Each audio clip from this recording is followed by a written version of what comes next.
दोस्तों, क्या आप भी ये मानते हैं कि आयुर्वेदिक दवाइयाँ बहुत स्लो काम करती है? आयुर्वेद सिर्फ क्रोनिक बीमारियों के लिए ही काम आता है, या फिर 2 से 3 हज़ार पहले लिखा हुआ आयुर्वेद आज आउटडेटेड हो चुका है? और अगर आप भी ये सोचते हैं कि कब्ज के लिए त्रिफला खा लेना, कमजोरी के लिए अश्वगंधा, शिलाजीत या फिर च्यवनप्राश खा लेना, पेट दर्द में अजवाइन खा लेना या किसी तेल से मालिश कर लेना ही आयुर्वेद है, तो यकीन मानिए आपकी जानकारी न सिर्फ अधूरी है लेकिन पूरी तरह गलत भी है।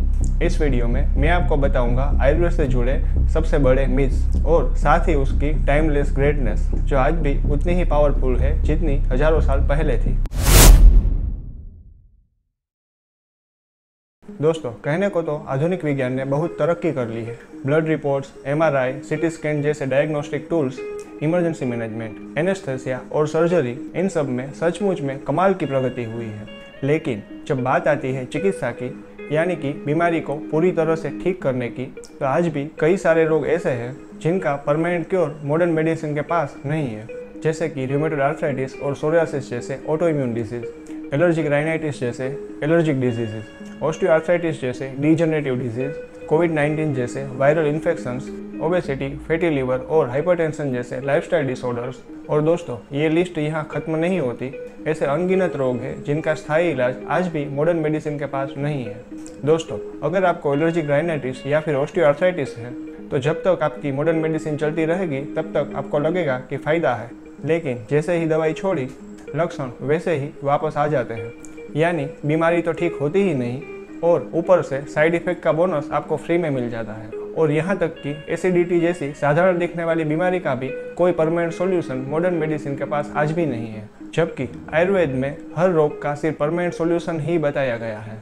दोस्तों, आपको ये जानकर हैरानी होगी कि हजारों साल पहले भी आयुर्वेद की कुल 8 ब्रांचेस हुआ करती थी। काय चिकित्सा यानी कि जनरल मेडिसिन, शल्य विज्ञान यानी कि सर्जरी, शालक्य यानी कि आई, ENT एंड डेंटिस्ट्री, बाल रोग यानी कि पीडियाट्रिक्स, जरा विज्ञान यानी कि science of rejuvenation and longevity, वाजीकरण यानी कि एफ्रोडिसियाक थेरेपी, अगत तंत्र यानी कि टॉक्सिकोलॉजी, ग्रह चिकित्सा यानी कि साइकेट्री। सोचिए जरा, आज से हजारों साल पहले ही आयुर्वेद ने सुपर स्पेशलाइजेशन की नींव रख दी थी। अब जरा गौर कीजिए, आयुर्वेद में आंख के सिर्फ 76 रोग, नाक के सिर्फ 31 रोग और कान के 28 रोग, इन सब का विस्तृत वर्णन आयुर्वेद में मिलता है। इनके कारण क्या है, लक्षण क्या है और इनकी चिकित्सा, सब कुछ डिटेल वर्णन मिलता है। और हाँ, आचार्य सुश्रुत, कि जिन्हें आज भी फादर ऑफ सर्जरी के नाम से जाना जाता है, उन्होंने ही प्लास्टिक सर्जरी की शुरुआत की थी। जी हाँ, प्लास्टिक सर्जरी। यही नहीं, पाइल्स और फिस्टुला जैसे रोगों की उन्होंने सारसूत्र चिकित्सा बताई थी, जो आज भी उतनी ही कारगर है जितनी उस समय में थी। दोस्तों, आयुर्वेद का पहला उद्देश्य ही स्वस्थ व्यक्ति को स्वस्थ रखना है और बीमार को स्वस्थ बनाना तो आयुर्वेद का दूसरा उद्देश्य है। अगर आप सच में चाहते हैं कि आप कभी भी बीमार ही न पड़े, तो ये बिना आयुर्वेद के सिद्धांत को जाने संभव ही नहीं है, क्योंकि सिर्फ आयुर्वेद ही आपको बता सकता है कौन सी चीज़ आपके लिए फायदेमंद है और कौन सी चीज़ आपको नुकसान पहुंचाएगी। उदाहरण के लिए दही की बात करते हैं। मॉडर्न साइंस कहता है कि दही विटामिन B12 का अच्छा सोर्स और गट हेल्थ के लिए बहुत फायदेमंद है। आयुर्वेद में भी दही को डायरिया और गट हेल्थ के लिए बहुत अच्छा बताया गया है, लेकिन साथ में आयुर्वेद हमें अलर्ट भी करता है कि दही स्वभाव में बहुत गर्म है, इसीलिए पित्त प्रकृति वाले लोग, जिन्हें पित्त के रोग है, और गर्मी की ऋतु में दही को अवॉइड करना चाहिए, जबकि सर्दी और बारिश के मौसम में स्वस्थ लोगों के लिए भी दही बहुत फायदेमंद है। दोस्तों, आयुर्वेद ये भी बताता है कि कौन सी ऋतु में कौन सी बीमारी होने की संभावना ज्यादा है और उस ऋतु में उस बीमारी से बचने के लिए क्या खाना चाहिए और क्या करना चाहिए। और इसी वजह से हमारे काफ़ी सारे त्योहार भी ऋतु की परिवर्तन के अनुसार ही आयुर्वेद के सिद्धांत के मुजब ही आते हैं, जैसे कि श्रावण मास में जन्माष्टमी और वसंत ऋतु में होली और धुलेटी।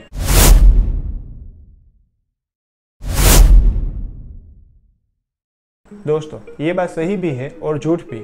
अगर आप किसी क्वालिफाइड आयुर्वेदिक डॉक्टर से दवाई लेते हैं तो आपको कोई साइड इफेक्ट नहीं होगी, लेकिन अगर आप गूगल पर सर्च करके या टीवी पर किसी फ्लैशी एड्स देख के कोई भी दवाई मेडिकल स्टोर से उठाकर खा ले, तो ऐसे में आपको अवश्य ही साइड इफेक्ट हो सकते हैं।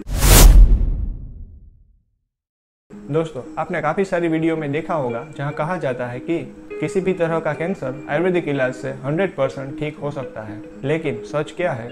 सच ये है कि आयुर्वेद में कैंसर जैसे रोगों का विस्तृत वर्णन मिलता है, लेकिन कैंसर के किस स्टेज तक कैंसर ठीक हो सकता है और किस प्रकार के रोगी में उसका उपचार संभव है, उसका भी साफ साफ उल्लेख किया गया है। और जिन अवस्थाओं में कैंसर के रोगी का इलाज संभव नहीं है, वहाँ आयुर्वेद ने उसे स्पष्ट रूप से असाध्य कहा है, यानी कि जो सच है वही कहा गया है। दोस्तों, ज़्यादातर लोग ये मानते हैं कि आयुर्वेद सिर्फ क्रोनिक डिजीज यानी कि लंबे समय तक चलने वाली बीमारियों के लिए ही काम आता है, लेकिन ये बिल्कुल भी सच नहीं है। आयुर्वेद की मुख्य संहिता चरक संहिता का पहला और सबसे बड़ा अध्याय ही ज्वर चिकित्सा पे है, यानी कि शुरुआत ही एक्यूट डिजीज से की गई है। तो चाहे कोविड हो या फिर कोई और नया वायरल इन्फेक्शन, आयुर्वेद के सिद्धांत के अनुसार उसका इलाज पूरी तरह से संभव है। और दोस्तों, कोविड के समय में हम लोगों ने ये सब अपनी आंखों से देखा ही है। दोस्तों, ज़्यादातर लोग ये मानते हैं कि आयुर्वेदिक दवाइयाँ बहुत स्लो काम करती है, लेकिन आयुर्वेद के अनुसार किसी भी दवाई का असर मैक्सिमम 7 दिन के अंदर होना ही चाहिए। और अगर 7 दिन के अंदर दवाई का असर नहीं आता तो दवाई बदलनी चाहिए। असल समस्या ये है कि ज़्यादातर लोग आयुर्वेद की तरफ तब आते हैं जब बाकी सब ट्रीटमेंट फेल हो चुके होते हैं, यानी कि जब बीमारी एडवांस स्टेज तक पहुंच चुकी होती है। इसलिए असर आने में देर लगती है। जब भी आपको बुखार आता है तो सबसे पहले आप क्या करते हैं? पैरासीटामोल की गोली ही खा लेते हैं ना। लेकिन ये सिर्फ आपके शरीर के टेम्परेचर को नीचे गिराती है। लेकिन आयुर्वेद में ऐसी कोई दवाई नहीं बताई गई है जिससे सिर्फ सिम्टोमेटिक रिलीफ हो। यही सबसे बड़ा फर्क है आयुर्वेद और मॉडर्न मेडिसिन में। अगर आपको बुखार इन्फेक्शन की वजह से है तो आयुर्वेदिक चिकित्सा सिर्फ उस इन्फेक्शन को ठीक करने के लिए काम करेगी, सिर्फ तापमान गिराने के लिए नहीं। दोस्तों, आयुर्वेद में ये भी बताया गया है कि जैसे जैसे रोग पुराना होता जाता है वैसे वैसे उसे ठीक करना कठिन होता जाता है। उसे समझाने के लिए आयुर्वेद ने एक उत्तम उदाहरण भी दिया है कि एक नया पौधा जब छोटा होता है तब उसे आसानी से उखाड़ा जा सकता है, लेकिन वही पौधा अगर सालों तक बढ़कर बड़ा पेड़ बन जाए तो उसकी जड़ें गहरी और मजबूत हो जाती है और अब उसे उखाड़ना बहुत ही मुश्किल हो जाता है।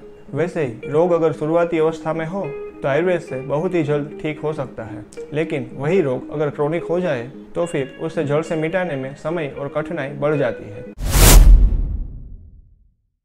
दोस्तों, आपने YouTube पर कभी न कभी रामबाण इलाज वाले वीडियो अवश्य ही देखे होंगे, जहां कहा जाता है कि बस ये एक नुस्खा कर लो और बीमारी आजीवन जड़ से खत्म। सुनने में तो बहुत अच्छा लगता है, लेकिन सच कहा जाए तो आयुर्वेद में ऐसे कोई भी रामबाण नुस्खे बताए ही नहीं गए हैं, बल्कि उल्टा ऐसे प्रयोग से आपको नुकसान भी हो सकता है। ये सिर्फ लाइक्स और व्यूज बटोरने का एक तरीका है। असल में रामबाण का असली मतलब ही लोग गलत समझते हैं। रामबाण में राम यानी कि वैद्य और बाण यानी कि उसके द्वारा अच्छी तरह से जांच कर किया गया इलाज, यानी असली रामबाण इलाज वही है जो एक क्वालिफाइड और एक्सपीरियंस्ड वैद्य आपकी बीमारी और आपके शरीर की स्थिति को समझकर प्रिस्क्राइब करता है। दोस्तों, कई लोग ये मानते हैं कि आयुर्वेद पुराने समय के लिए ठीक था, लेकिन आज के नए रोग उससे कैसे ठीक हो सकते हैं। और सुनने में ये बात लॉजिकल भी लगती है, लेकिन ये बात पूरी तरह से गलत है, क्योंकि आयुर्वेद किसी दवा पर आधारित विज्ञान नहीं है, बल्कि सिद्धांतों पर आधारित विज्ञान है, जैसे कि पंच महाभूत सिद्धांत, त्रिदोष सिद्धांत। ये टाइमलेस प्रिंसिपल्स है जो कभी भी आउटडेटेड नहीं हो सकते हैं। दोस्तों, क्या आजकल की हाई राइज बिल्डिंग बनने से ताजमहल आउटडेटेड हो गया है? बिल्कुल नहीं। उसी तरह आयुर्वेद भी हमेशा रिलेवेंट रहेगा। दोस्तों, भले ही आयुर्वेद का मुख्य उद्देश्य स्वस्थ व्यक्ति को स्वस्थ रखना और बीमार को स्वस्थ करना है, लेकिन सच कहे तो आयुर्वेद सिर्फ दवाओं का ही नहीं बल्कि जीवन का विज्ञान भी है।